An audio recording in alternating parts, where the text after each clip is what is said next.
আসসালামু আলাইকুম। শিশুর মেধা বিকাশের জন্য ১০টি কাজ অবশ্যই করণীয়। ইহার মধ্যে ১ নম্বরে রয়েছে যে ডিম।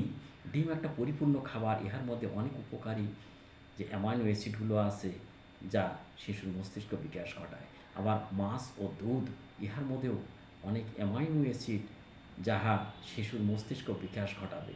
আবার উহাতে যদি ঘাটতি থাকে, তাহলে ৩ নম্বরে আমি বলতে পারি যে আয়োডিন। আয়োডিন মস্তিষ্কের বিকাশ ঘটায় এবং মস্তিষ্কের ঝিল্লিকে উন্নত করে।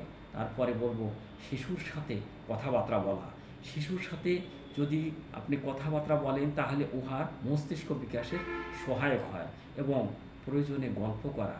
গল্প করলে শিশুর মস্তিষ্ক আরও উন্নত হয়ে যাবে। এবং খেলাধুলা।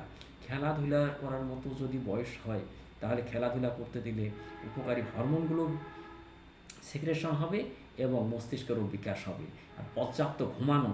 শিশুরা সাধারণ প্রাপ্তবয়স্ক মানুষের তুলনায় বেশি ঘুমাবে, আর ঘুমের মাধ্যমেই তার মস্তিষ্কের বিকাশ ঘটবে। তারপরে মোবাইল ব্যবহার কম করা। মোবাইল ব্যবহার করলে চোখ ক্ষতিগ্রস্ত হবে এবং মস্তিষ্কের উপর প্রচণ্ড চাপ পড়বে এবং ব্রেন ডেভেলপে সমস্যা হবে। তারপরে আমি বলব, যদি কোনো সমস্যা হয়েই থাকে, তাই মাঝে মাঝে একটু ডাক্তার দেখানো। কারণ ডাক্তারের চোখ, বিশেষজ্ঞের চোখ, তারা এটা বুঝতে পারবে।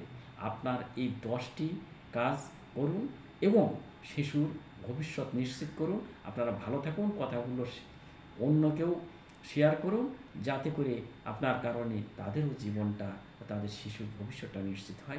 ভালো থাকুন। আসসালামু আলাইকুম।